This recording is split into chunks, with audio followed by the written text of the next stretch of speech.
Well, that was touching and solemn. Thank you, Diana.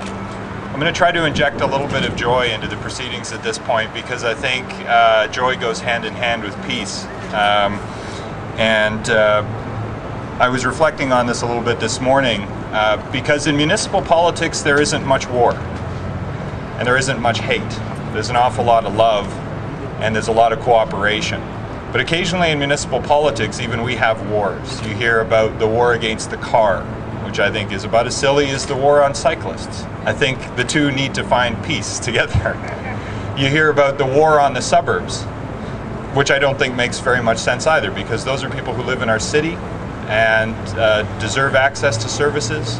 And when we start to divide ourselves into camps and war with each other, we come apart and we lose love and we lose joy in our community.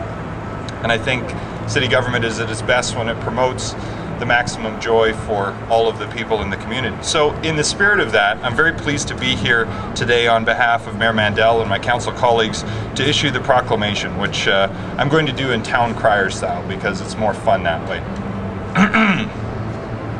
Whereas the issue of peace embraces the deepest hopes of all people and remains humanity's guiding inspiration, and whereas in 1981 the United Nations proclaimed the International Day of Peace be, quote, devoted to commemorating and strengthening the ideals of peace both within and among all nations and people, and whereas the United Nations expanded the observance of International Peace in Day of Peace in 2001 to include the call for global ceasefire and non-violence, and whereas there is growing support within our city for the observance of the International Day of Peace to foster cooperation between individuals, organizations, and nations. Therefore, I, Councilor Don Iveson, on behalf of Mayor Stephen Mandel, do hereby proclaim September 21st, 2011, International Day of Peace in Edmonton, Alberta's capital city.